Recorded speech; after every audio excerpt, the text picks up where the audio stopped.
Subscribe करिए हमारे channel target UP TET C TET को और बेल आइकन को दबाइए।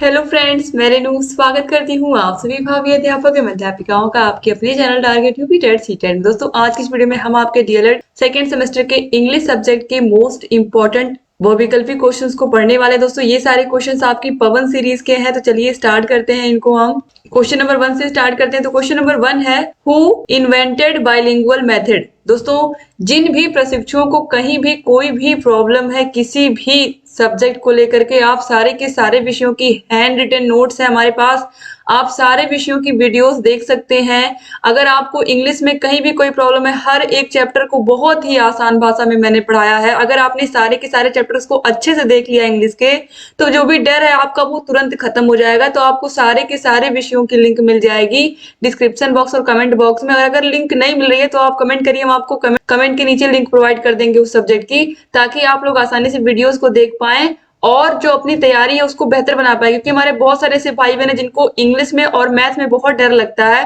तो इसलिए मैंने यहाँ पर आप लोगों को बता दिया कि बहुत ही आसानी से आप अच्छे नंबर प्राप्त कर सकते हैं। क्योंकि मैंने इतनी आसान भाषा में आप लोगों को पढ़ाया है कि आप केवल अगर मेरी वीडियोस को सुन लेते हैं, अगर देखते भी नहीं खाली सुन लेते हैं, तो भी आपको अच्छे से याद हो जाएगा। केवल ईयरफोन आप लगा लीजिए कान में, अपना काम भी करते रहिए, सुनते भी रहिए, तो भी आसानी से आपको सारे के सारे सब्जेक्ट अच्छे से तैयार हो जाएंगे। तो चलिए स्टार्ट करते हैं। क्वेश्चन नंबर 1 देखिए, पूछा है कि किसने बाइलिंगुअल मेथड को इन्वेंट किया था। तो H.E. Palmer, doctor West, professor C.J. Dodson या फिर O.J. पर्सन। दोस्तों, राइट आंसर यहाँ पर है option number C, professor C.J. Dodson ने बाइलिंगुअल मेथड को बताया था। इंग्लिश टीचिंग की कौन कौन सी विधियां हैं, तो उसमें बाइलिंगुअल मेथड भी है, न्यू मेथड भी है, ग्रामर ट्रांसलेशन मेथड भी है। ये सारे के सारे क्वेश्चन जितने आप यहाँ पर देखोगे, ये एक ही वीडियो में मैं खत्म करने वाली हूँ। ये सारे के सारे क्वेश्चन बहुत इंपॉर्टेंट है, हर साल पूछे भी गए हैं। क्वेश्चन नंबर 2 है, new method is related to doctor West, H.E. Palmer, professor C.J. Dodson या फिर O.J. पर्सन। तो दोस्तों, राइट आंसर है option number A, doctor West से रिलेटेड है न्यू मेथड। दोस्तों, कुछ ही क्वेश्चन है जो बार बार आप लोग के इंग्लिश में पूछे जाते हैं, दोहराए जाते हैं बार बार वो क्वेश्चंस, तो वो क्वेश्चंस आप लोग अच्छे से यहाँ पर देख लीजिए। क्वेश्चन नंबर 3 है, the grammar translation method emphasizes the importance of writing, reading, playing या फिर नन ऑफ दीज। दोस्तों, जो ग्रामर ट्रांसलेशन मेथड है ये किसे इंपॉर्टेंस देता है, तो ग्रामर ट्रांसलेशन मेथड रीडिंग को, यानी कि पढ़ने तो बहुत अच्छे से हमें आ जाता है, क्योंकि यही एक मेथड है जो हमें स्कूलों में बचपन से पढ़ाया जाता है। खासकर जिन्होंने हिंदी मीडियम से पढ़ाई की है, यूपी बोर्ड से पढ़ाई की है, उन बच्चों को अच्छे से पता है कि जो ग्रामर ट्रांसलेशन मेथड है, इसी मेथड से हमें स्कूलों में पढ़ाया जाता है और अभी भी वही प्रक्रिया चल रही है। तो ग्रामर ट्रांसलेशन मेथड से पढ़ने की वजह से बच्चों की ग्रामर तो अच्छी होती है, बच्चों को इंग्लिश पढ़ने भी आती है, लेकिन बच्चे उसको क्या करते हैं, सही से बोल नहीं पाते हैं। तो इसीलिए ऑप्शन बी जो है पढ़ना, ये राइट आंसर हो जाएगा। ग्रामर ट्रांसलेशन मेथड में बच्चों को पढ़ने पर ज्यादा ध्यान दिया जाता है कि इंग्लिश पढ़ने आ जाए। क्वेश्चन नंबर 4 है, the direct method term was coined in 1990, 1901, 1801 या फिर 1910। राइट आंसर दोस्तों 1901। इसके बाद आगे बढ़ेंगे। क्वेश्चन नंबर 5 है, the communicative approach or one way approach, learner centred approach, both A and B या फिर नन ऑफ दीज। दोस्तों, राइट आंसर है option number B, learner centred approach, यानी कि जो सीख रहा है उसी को ध्यान में रख करके, ठीक है, पढ़ाया जाता है। इसके बाद क्वेश्चन नंबर 6 है, which one is not in the simple visual aids, black board, chalk board, books या फिर रेडियो। दोस्तों, चाहे ब्लैक बोर्ड हो, चॉक बोर्ड हो, बुक हो, ये सब हम क्या करते हैं, पढ़ते हैं, देखते हैं, ठीक है, देख कर बोर्ड पे कुछ लिखा हुआ देख करके उसको पढ़ते भी हैं। लेकिन जो रेडियो है इसमें क्या करते हैं, हम सुनने का काम करते हैं। तो ये देखने वाला काम तो इसमें होता ही नहीं है, रेडियो में क्या होता है, खाली सुनने वाला काम होता है ना। इसके बाद क्वेश्चन नंबर 7 पे आते हैं, who will be invented the bilingual method, doctor West, professor Endsoft, professor C.J. Dodson या फिर नन ऑफ देम। अभी आपने ये क्वेश्चन देखा है, ऊपर ही देखा है कि बाइलिंगुअल मेथड किसने इन्वेंट किया था, प्रोफेसर C.J. डॉटसन। अभी आपने यहाँ ऊपर देखा भी है, आप देख सकते हो, पहला ही क्वेश्चन है ये। तो ये क्वेश्चन मोस्ट इंपॉर्टेंट है, याद रखिएगा। इसके बाद अगला क्वेश्चन देखते हैं। क्वेश्चन नंबर 8 है, methods oblique approaches of teaching English is structural approach, grammar translation method, direct method. तो ये सभी क्या है, इंग्लिश को पढ़ाने के मेथड्स हैं। तो ऑप्शन डी जो है ऑल ऑफ देम ये राइट आंसर हो जाएगा। क्वेश्चन नंबर 9 है who is the wild animal of following options, cat, dog, fox या फिर नन ऑफ दिस। तो कुत्ता और बिल्ली क्या है, ये तो पालतू है ना, पालतू पशु है, लेकिन जो लोमड़ी है ये क्या है, वाइल्ड एनिमल है ना, वाइल्ड एनिमल यानी कि जंगली जानवर है। तो ऑप्शन सी जो है ये सही हो जाएगा।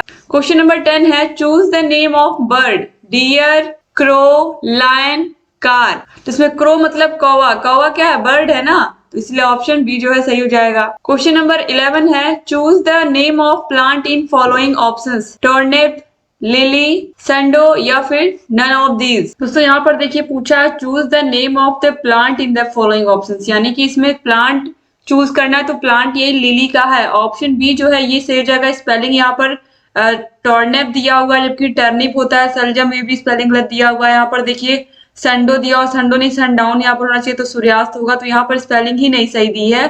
तो ऑप्शन बी जो है ये क्या है, पौधा है, तो ऑप्शन बी यहाँ पर सही हो जाएगा, प्लांट है। लिली मतलब कुमुदनी का पौधा, कुमुदनी क्या होता है, फूल होता है ना। क्वेश्चन नंबर 12 है राइट नंबर 93 इन वर्ड। तो 93 हम कैसे लिखेंगे, यहाँ पर देखिए ऑप्शन नंबर बी जो है ये सही हो जाएगा, NINETY 90 THREE। क्वेश्चन नंबर 13 है the thing of beauty and joy forever, who is say about poem, Max Muller, William Shakespeare, PB Shelley या फिर जॉन कीट्स। दोस्तों राइट आंसर है option number D, John Keats. Question number 14 है aim of poetry is to train the emotion, to develop aesthetic sense, to understand life better या फिर all of these. तो दोस्तों यहाँ पर राइट आंसर हो जाएगा option number D, all of this. Poetry से बहुत सारी चीजें जीवन की सीखने को मिलती है। अगर हमें ऐसे इस तरीके से हिंदी जैसे कहानी लिखी हुई है, कहानी पढ़ने से अधिक हमें उसको अगर कोई गा करके सुना रहा है, कोई उसको इस तरीके से एक लय में सुना रहा है, जैसे पोएट्री कविता होती है तो इसको एक लय में बच्चे कहते हैं कि हुआ सवेरा चिड़िया बोली तब बच्चों ने आंखें खोली। इस तरीके से सुनने में क्या लगता है, बहुत अच्छा लगता है। तो इस तरीके से हमारे इमोशंस इससे जुड़ जाते हैं और इसमें बहुत सारी चीजें लाइफ की होती हैं जो बच्चों को आसानी से हम समझा सकते हैं पोएट्री के माध्यम से। तो ऑप्शन डी जो है ऑल ऑफ दिस ये राइट आंसर हो जाएगा। क्वेश्चन नंबर 15 है फोर्थ डे ऑफ बी की। दोस्तों यहाँ पर बहुत सारा कंफ्यूजन हो गया है, तो देखिए यहाँ पर बहुत सारे प्रशिक्षु कंफ्यूज हो जाते हैं। तो मैं आपको बता दूं कि इंग्लिश में जो पहला दिन होता है वो संडे होता है और हमारे हिंदी में क्या बोलते हैं, हम सोमवार बोलते हैं, सोमवार, मंगलवार, बुधवार, इस तरीके से बोलते हैं। तो हमारा जो दिन होता है वो हम मंडे से शुरू करते हैं अपना हफ्ता, लेकिन इंग्लिश में जो होता है वो संडे से स्टार्ट होता है। तो संडे को ही हम वीक का पहला दिन मानते हैं। संडे के बाद फिर मंडे आता है, ठीक है, मंडे दूसरा हो गया, फिर तीसरा आता है ट्यूसडे, ट्यूसडे आता है, ये तीसरा दिन हो गया। फिर चौथा दिन आता है वेडनेसडे और यहाँ पर यही पूछा है वेडनेसडे। तो देखिए ऑप्शन नंबर ए जो है वेडनेसडे ये सही हो जाएगा, चौथा दिन यही है। क्वेश्चन नंबर 16 पे आते हैं conversation is a dialogue between dash person, 4, 2, 1 या फिर 3। तो राइट आंसर है ऑप्शन नंबर बी यानी कि 2। Conversation is a dialogue between 2 person, यानी कि दो लोगों के बीच अगर डायलॉग का कन्वर्सेशन हो रहा है यानी कि बातचीत हो रही है तो वो क्या कहलाती है, दो लोग अगर आपस में बातचीत कर रहे हैं तो क्या कहलाता है वो कन्वर्सेशन यानी कि वार्तालाप। क्वेश्चन नंबर 17 है in the alphabetic order M means bat, car, monkey या फिर आइसक्रीम। तो एम फॉर क्या होगा, यहाँ पर कितना आसान दिया हुआ, एकदम बच्चों को जैसे हम पढ़ाते हैं वैसे दिया हुआ, तो M for monkey. Question number 18 है What is the nickname of structural approach? Structural approach को हम और किस नाम से जानते हैं, इसका निकनेम क्या है, written approach, oral approach, rhyming approach या फिर नन ऑफ दीज। तो दोस्तों यहाँ पर राइट आंसर हो जाएगा ओरल अप्रोच, ऑप्शन बी जो है ये सही हो जाएगा, ओरल अप्रोच। क्वेश्चन नंबर 19 है how many vowels in A to Z। कितने वॉवेल हैं, कितने कॉन्सोनेंट हैं, तो वॉवेल मतलब स्वर। तो इंग्लिश में स्वर कितने माने गए हैं, 5, A, E, I, O, U, यही माने गए हैं 5। तो ऑप्शन सी जो है सही है, यानी कि 5 स्वर यानी कि 5 वॉवेल है हिंदी में। अब कितने कॉन्सोनेंट यानी कि कितने व्यंजन है, तो 5 को निकाल देंगे तो कितने बचेंगे, 26 अक्षर होते हैं टोटल इंग्लिश में। 26 में से हमने 5 को निकाल दिया तो कितने बचे हमारे पास, 21। तो ऑप्शन सी जो है ये क्या हो जाएगा, देखिए क्वेश्चन नंबर 20 में how many consonants in A to Z, तो कितने हो जाएंगे, 26 में से 5 को घटा देंगे तो 21 हो जाएंगे। तो 21 क्या हो गए, कॉन्सोनेंट हो गए। क्वेश्चन नंबर 21 है how many kinds of degree, 3, 2, 4 या फिर 5। तो दोस्तों अगर यहाँ पर हम एडजेक्टिव की बात करें तो डिग्री कितने प्रकार का होता है? 3, पॉजिटिव डिग्री, कंपैरेटिव डिग्री और सुपरलेटिव डिग्री। तो ऑप्शन ए जो है ये सही हो जाएगा। क्वेश्चन नंबर 22 है how many kinds of sentence? 2, 6, 4 या फिर 7। दोस्तों जो सेंटेंस होते हैं वो मुख्य रूप से आप 5 प्रकार अक्सर हर जगह देखोगे। तो 5 प्रकारों में कौन कौन से होते हैं? असर्टिव सेंटेंस, फिर इसके बाद आता है इंट्रोगेटिव सेंटेंस, इंट्रोगेटिव सेंटेंस आता है, फिर इसके बाद इंपरेटिव सेंटेंस आता है, इसके बाद दोस्तों फिर आता है एक्सक्लामेटरी, एक्सक्लामेटरी सेंटेंसेस के बाद आता है ऑप्टेटिव सेंटेंसेस। तो इस तरीके से दोस्तों यहाँ पर आप 5 देखोगे, लेकिन यहाँ पर आप देखो ऑप्शन में 5 कहीं नहीं दिया हुआ है। ठीक है, ये जो असर्टिव होता है, असर्टिव 2 पार्ट में होता है जिसमें पॉजिटिव और नेगेटिव सेंटेंसेस होते हैं। तो इसी को मुझे लगता है यहाँ पर 2 पार्ट मान करके टोटल यहाँ पर आपको 6 दिखाया है। तो ऑप्शन यहाँ पर हम बी के साथ जाएंगे दोस्तों, क्योंकि और यहाँ पर ऑप्शन है ही नहीं। यहाँ पर 7 दे दिया है, यहाँ पर देखिए 2 दिया है, 4 दिया, तो इसलिए यहाँ पर देखिए ये पांचों मैंने आप लोगों को बता दिए, पांचों आपको याद रखना बहुत जरूरी है। ऑप्शन में दिया नहीं, इसीलिए यहाँ पर हमने 6 लगाया है। क्वेश्चन नंबर 23 है how many articles in grammar? तो ए एंड द 3 है ना, ए एन और द, यही तीनों आर्टिकल हैं। तो यहाँ पर आप देखिए ऑप्शन नंबर बी जो है सही हो जाएगा। तो दोस्तों देखिए क्वेश्चन नंबर 24 है how many kinds of noun? तो नाउन कितने प्रकार का होता है? मुख्य रूप से तो नाउन 5 प्रकार के होते हैं। तो ऑप्शन बी जो है ये सही हो जाएगा। तो दोस्तों 5 प्रकार कौन कौन से हैं? सबसे पहले प्रॉपर नाउन, फिर कॉमन नाउन, फिर कलेक्टिव नाउन, फिर मटेरियल नाउन और उसके बाद लास्ट में आता है एब्स्ट्रैक्ट नाउन। अब हिंदी में बात कर ले तो व्यक्तिवाचक संज्ञा, जातिवाचक संज्ञा, समूहवाचक संज्ञा, द्रव्यवाचक संज्ञा और भाववाचक संज्ञा। तो ये 5 प्रकार होते हैं। तो ऑप्शन बी यहाँ पर सही हो गया। इसके बाद क्वेश्चन नंबर 25 है how many kinds of gender? Gender कितने प्रकार के होते हैं? दोस्तों हम लोगों को ऐसे देखने में लगता है कि जेंडर सिर्फ 2 प्रकार के, मैस्कुलिन जेंडर और फेमिनिन जेंडर, लेकिन दोस्तों यहाँ पर देखिए जेंडर जो है वो होते हैं टोटल 4 प्रकार के। सबसे पहले यहाँ पर देखिए मैस्कुलिन जेंडर यानी कि पुल्लिंग, फिर फेमिनिन जेंडर यानी कि स्त्रीलिंग, फिर कॉमन जेंडर यानी कि उभय लिंग और फिर आता है न्यूट्रल जेंडर यानी कि नपुंसक लिंग। सबसे पहले यहाँ पर हम मैस्कुलिन जेंडर का एग्जांपल देखेंगे तो इसमें आएंगे जो भी पुरुष जाति का बोध कराते हैं, जो भी सब जैसे कि लड़का, बैल, शेर, राजा, घोड़ा। ठीक है, अब फेमिनिन जेंडर की बात करें, स्त्रीलिंग में कौन कौन आएगा? तो लड़की, अध्यापिका, शेरनी, कोयल, बकरी, माता, रानी, मुर्गी, ये सब स्त्रीलिंग हो गए। अब देखिए कॉमन जेंडर उभय लिंग में कौन कौन आएगा? तो वे आते हैं जो उभय लिंग दोस्तों होते हैं, इनमें ना तो स्त्रीलिंग का पता चलता है ना ही पुल्लिंग का पता चलता है। तो ऐसे लोगों में आते हैं पेरेंट्स। अब एक शब्द है पेरेंट्स। अब पेरेंट्स ये एक ऐसा जेंडर है जिससे हम यह सुनिश्चित नहीं कर सकते हैं कि यह पुल्लिंग है कि स्त्रीलिंग। यह इन दोनों में से कोई भी हो सकता है। जैसे कि स्कूलों में बच्चों की पेरेंट्स मीटिंग होती है, तो पेरेंट्स का मतलब क्या? माता पिता होता है ना, माता या पिता। एक्चुअली किसी एक को हम नहीं कह सकते कि हाँ ये माता ही केवल पेरेंट है या पिता ही केवल पेरेंट है, दोनों उसमें आते हैं। तो इस तरीके से दोनों में से कोई भी हो सकता है। पेरेंट्स मीटिंग में क्या पता किसी बच्चे के माता गए हो या किसी बच्चे के पिता गए हो। ठीक है, तो इस तरीके से जैसे कि बेबी शब्द होता है, अब बेबी में चाहे बॉय हो या गर्ल हो, जो बेबी शब्द होता है बेबी, ये चाहे बॉय हो चाहे गर्ल हो, कुछ भी हो सकता है ना बेबी। तो इस तरीके से यहाँ पर देखिए, यहाँ पर आपको समझ में आ गया होगा कि जो जेंडर है वो 4 प्रकार का होता है। नपुंसक लिंग में देखिए इसमें क्या होता है, इसमें जो लिंग होता है हमें ना तो आदमी का पता चलता है ना तो औरत का पता चलता है। जैसे कि चेयर, रूम, पेन, बुक, ये सब क्या है? ये सब इसमें कुछ भी पता नहीं चलता है, ना तो आदमी ना औरत। तो इस तरीके से यहाँ पर हमने 4 देखे। तो यहाँ पर देखिए ऑप्शंस में 4 है ही नहीं, तो 4 आपको याद रखने हैं। ठीक है, अब इसके बाद क्वेश्चन नंबर 26 है which letter is silent in the word sandwich? Sandwich में क्या साइलेंट है? सैंडविच, इसको हम सैंडविच बोलते हैं। क्या बोलते हैं? सैंडविच बोलते हैं। तो यहाँ पर देखिए जो डी है ये इसका प्रोनाउंसिएशन नहीं हो रहा है, इसका उच्चारण नहीं हो रहा। तो ऑप्शन डी जो है ये क्या है? साइलेंट है, यानी कि ऑप्शन सी में जो डी है ये साइलेंट है। तो इसीलिए यहाँ पर देखिए सैंडविच में डी क्या है? साइलेंट है। तो ऑप्शन सी सही हो जाएगा। ठीक है, इसके बाद क्वेश्चन नंबर 27 है which letter is silent in the word psychotherapy? तो साइको में क्या साइलेंट है? साइको में वाई, एस, पी या फिर नन ऑफ दीज। तो साइको में क्या? आप देखो साइको बोल रहे हैं, यस तो आ रहा है लेकिन पी नहीं आ रहा है। तो यहाँ पर देखिए ऑप्शन सी जो है ये पी से जाएगा। साइकोथेरेपी बोल रहे हैं लेकिन यहाँ पर देखिए पी क्या है? साइलेंट है, इसमें पी का उच्चारण नहीं हो रहा है। क्वेश्चन नंबर 28 है which letter is silent in the word guide? Guide में क्या साइलेंट है? यू, आई, डी या फिर जी? तो दोस्तों जो गाइड है इसमें साइलेंट है यू, गाइड, यू क्या है? साइलेंट है। ऑप्शन ए जो है सही हो जाएगा। क्वेश्चन नंबर 29 है kinds of teaching aids, audio visual aids, audio aids, visual aids या फिर ऑल ऑफ देम। तो दोस्तों यहाँ पर जो राइट आंसर है वो है ऑप्शन नंबर डी। कैसे?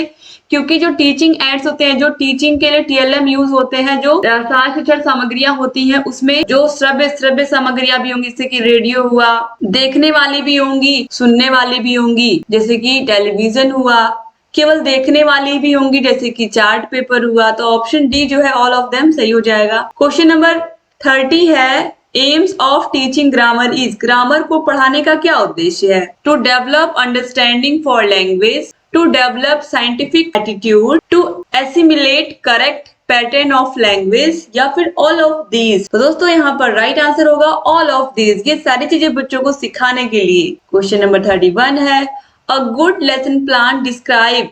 जो अच्छा लेसन प्लान होता है, पाठ योजना होती है, वो क्या क्या डिस्क्राइब करती है? List of primary teaching point, note on students activity, pro forma for teaching schedule, या फिर ऑल ऑफ दीज। तो दोस्तों ये सारी चीजें उसमें होती हैं, तो ऑप्शन डी जो है सही हो जाएगा। सारी चीजों को अच्छे से जब टीचर लेसन प्लान बनाता है तो उसमें प्रकरण होता है, उसमें इस लेसन को पढ़ाने का क्या उद्देश्य है, मुख्य उद्देश्य क्या है, गौड़ उद्देश्य क्या है, कैसे बच्चों को सारे के सारे लेसन को पढ़ाना है, ये सारी चीजें उसमें लिखी होती हैं, गृह कार्य क्या देना है, तो ये सारी चीजें इसमें आती है लेसन प्लान में। इसके बाद क्वेश्चन नंबर 32 है, which of the following is also known as science of sound. Science of sound किसको कहते हैं हम? रीडिंग को, राइटिंग को, स्पेलिंग को, या फोनेटिक्स को। तो राइट आंसर दोस्तों यहाँ पर है ऑप्शन नंबर डी, फोनेटिक्स। ये बहुत बहुत इंपॉर्टेंट क्वेश्चन है, ये बहुत बार एग्जाम में आप लोगों के पूछा जा चुका है। तो साइंस ऑफ साउंड यानी कि ध्वनि का विज्ञान किसको कहते हैं? फोनेटिक्स को कहते हैं। 2015 में देखिए पूछा भी गया है। क्वेश्चन नंबर 33 है, which of the following is इन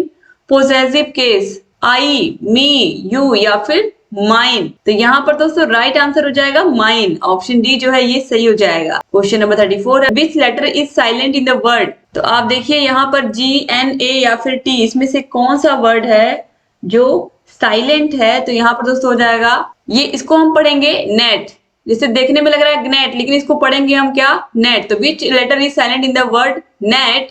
तो यहाँ पर जो जी है ये क्या हो गया? साइलेंट हो गया। तो ऑप्शन ए जो है ये सही हो जाएगा। 35 है, the structural approach relates to word pattern, sentence pattern, both A and B, या फिर लेटर पैटर्न। तो दोस्तों यहाँ पर जो राइट आंसर वो है option number C, both A and B, यानी कि वर्ड पैटर्न पर भी है और सेंटेंस पैटर्न पर भी है। क्वेश्चन नंबर 36 पे आते हैं, Friday is the dash day of the week. तो मैंने आपको बताया था, भी आपने देखा था कि जो पहला दिन होता है वो क्या होता है? संडे होता है। दूसरा दिन क्या होता है? मंडे होता है। तीसरा दिन क्या होता है? ट्यूसडे होता है। चौथा दिन क्या होता है? वेडनेसडे होता है। और पांचवा दिन क्या होगा?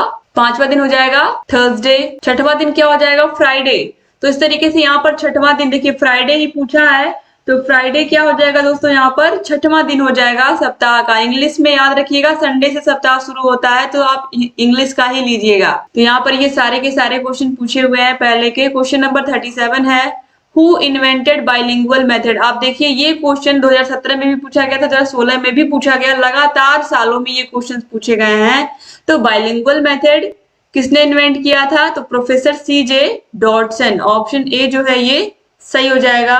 इसके बाद आगे बढ़ते हैं। क्वेश्चन नंबर 38 है, which of the following is in the possessive case? I, who, या फिर whose। तो राइट आंसर होगा option number D, whose। Question number 39 है, which letters are silent in the word whistle. जब हम विशल बोलते हैं तो इसमें कौन कौन से वर्ड जो है वो साइलेंट है? तो विशल में आप देखिए, आप देख करके ही जान जाओगे कौन से वर्ड हैं जो साइलेंट है। विशल, यहाँ पर देखिए यच का उच्चारण नहीं हो रहा है। विशल, यहाँ पर टी का उच्चारण नहीं हो रहा है। तो आप ये जो यच और टी है, इसको देख करके ही आप बता दोगे कि यही दोनों जो वर्ड है वो साइलेंट है। तो ऑप्शन बी सही हो जाएगा, एच एंड टी।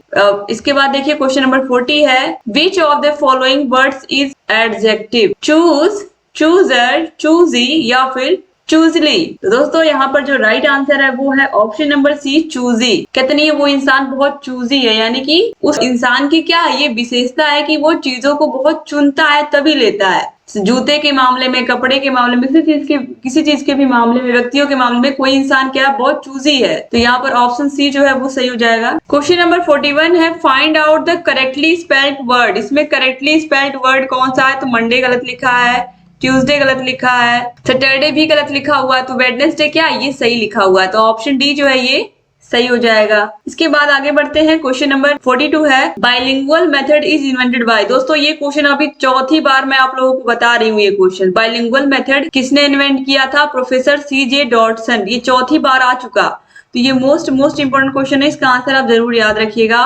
और अगर आपने सारी क्लासेस को अच्छे से पढ़ लिया है, मैंने जितने भी क्लासेस को पढ़ाया इंग्लिश के, तो आपके अंदर से इंग्लिश का डर ही बिल्कुल खत्म हो जाएगा। सारे के सारे नोट्स मैंने अपने हाथों से लिख करके आप लोगों के लिए बनाए हैं, सारे के सारे नोट्स जो कि आपको बहुत अच्छे से याद होंगे, बहुत अच्छे से आप उनको पढ़ पाओगे। तो सारे के सारे वीडियोस की लिंक आपको मिल जाएगी डिस्क्रिप्शन बॉक्स और कमेंट बॉक्स में। क्वेश्चन नंबर 43 पे आते हैं, doctor West method is also known as play method, practical method, reading method या फिर इंडक्टिव मेथड। तो दोस्तों राइट आंसर है option number D, inductive method. Question number 44 है, choose the correct article. We decided to stay at dash hotel in the centre of the town. दोस्तों यहाँ पर हम फिल करेंगे, we decided to stay at the hotel in the centre of the town. तो option C जो है ये सही हो जाएगा। क्वेश्चन नंबर 45 है, choose the correct verb. Each boy and each girl dash punished, was, were, each या फिर आर। तो एक एक बच्चे की बात हो रही है और एक एक लड़का और एक एक लड़की, पर्टिकुलर एक एक व्यक्ति की जब जहां पर बात होगी तो वहां पर हम क्या लगाएंगे? वॉज लगाएंगे, वर नहीं, क्योंकि एक एक व्यक्ति की बात हो रही है। तो यहाँ पर इसीलिए each boy and each girl was punished. तो ऑप्शन ए जो है सही हो जाएगा। क्वेश्चन नंबर 46 है, choose the correct spelled word. Grammar की सही स्पेलिंग किस ऑप्शन में लिखी हुई है? यहाँ पर बस हमको सिंपल सा यही बताना है। तो दोस्तों ग्रामर की स्पेलिंग यहाँ पर देखिए GRAMMAR, यही होता है ग्रामर की स्पेलिंग, याद रखिएगा। बहुत सारे बच्चे बस कंफ्यूज कहाँ पे होते हैं, यहाँ पर जहां पर ए लिखा हुआ है यहाँ पर ई समझते हैं, तो ई नहीं बल्कि क्या होता है? ए होता है। तो ग्रामर देखिए तीनों के तीनों में ई दिया हुआ, ER, तो ग्रामर में क्या होता है? AR होता है, ठीक है, याद रखिएगा। क्वेश्चन नंबर 47 है, choose the correct preposition. I came dash his request, on, at, of या फिर बाई। तो इसमें से हम क्या फिल करेंगे? दोस्तों यहाँ पर हो जाएगा सही at, I came at his request. Option B जो है ये सही हो जाएगा। दोस्तों यहाँ पर एट का प्रयोग होगा।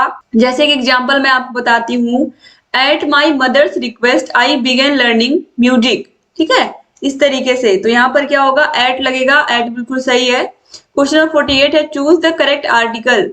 He became dash great man, A and the, इनमें से क्या लगेगा? तो he became a great man. तो ऑप्शन ए जो है ये सही हो जाएगा। ये सारे के सारे क्वेश्चन आप देखो पूछे हुए हैं एग्जाम में। क्वेश्चन नंबर 49 पे आते हैं, rearrange the following words. Today nature man is playing with. तो दोस्तों सबसे पहले यहाँ पर हम लेंगे ऑप्शन नंबर, यहाँ पर देखिए जो सी है, सी, मैन इज, फिर इसके बाद हम लेंगे टुडे, मैन इज टुडे। आपको सुनने में थोड़ा सा अटपटा लग रहा होगा लेकिन सही यही है, man is today playing with nature. तो सबसे पहले यहाँ पर हमने लिखा है मैन इज, यानी कि ऑप्शन सी, फिर यहाँ पर हमने टुडे लिखा है यानी कि फिर यहाँ पर ए, फिर उसके बाद देखिए फिर हमने लिखा है प्लेइंग यानी कि प्लेइंग विथ यानी कि डी, फिर उसके बाद लिखा हमने नेचर यानी कि बी। तो CADB। तो ऑप्शन ए जो है CADB ये राइट आंसर हो जाएगा। तो इस तरीके से यहाँ पर जितने भी क्वेश्चन थे आपने सारे के सारे क्वेश्चंस को कर लिया और उम्मीद करती हूँ कि आप लोगों को वीडियो अच्छी लगी होगी। वीडियो अगर अच्छी लगी है तो प्लीज वीडियो को लाइक कर दीजिएगा और अपने कॉलेज के फ्रेंड्स को वीडियो को शेयर करना मत भूलिएगा, जरूर शेयर कर दीजिएगा।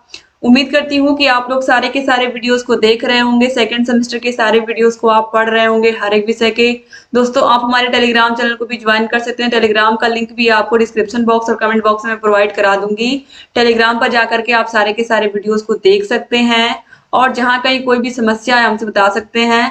और अगर चैनल को सब्सक्राइब नहीं किया तो प्लीज सब्सक्राइब कर दीजिए और बगल में घंटी का निशान होगा उसको भी प्रेस कर दीजिएगा, तो ताकि जो भी नई वीडियोस हम बनाते हैं उसका नोटिफिकेशन आप सभी के पास सबसे पहले पहुंचे और आप सारे वीडियोस को ऐसे ही देखते रहें। तो उम्मीद करती हूँ आप लोग सारे वीडियोस को देखोगे और हमें ऐसे ही ढेर सारा प्यार दोगे ताकि हम आपके लिए अच्छे से वीडियोस लेकर के आते रहें और आपकी तैयारी को बेहतर बनाते रहें। दोस्तों मिलते हैं नेक्स्ट वीडियो में, तब तक अपना ख्याल रखिएगा, अपने परिवार का भी ख्याल रखिएगा और हमसे ऐसे ही बने रहिएगा। ईश्वर से यही प्रार्थना है कि आप सभी लोगों का जो सेकेंड सेमेस्टर है वो सारे के सारे विषय अच्छे से आपके निकल जाए, खासकर इंग्लिश सब्जेक्ट और मैथ जिसको लेकर के आप बहुत डरे हुए हो। तो डरने की कोई बात ही नहीं, अगर आप अच्छे से अभी आपके पास टाइम अगर आप पढ़ करके जाओगे तो निश्चित रूप से अच्छा ही स्कोर करके आ पाओगे। वीडियो को पूरा देखने के लिए एक बार फिर से आप सभी का बहुत बहुत धन्यवाद दोस्तों।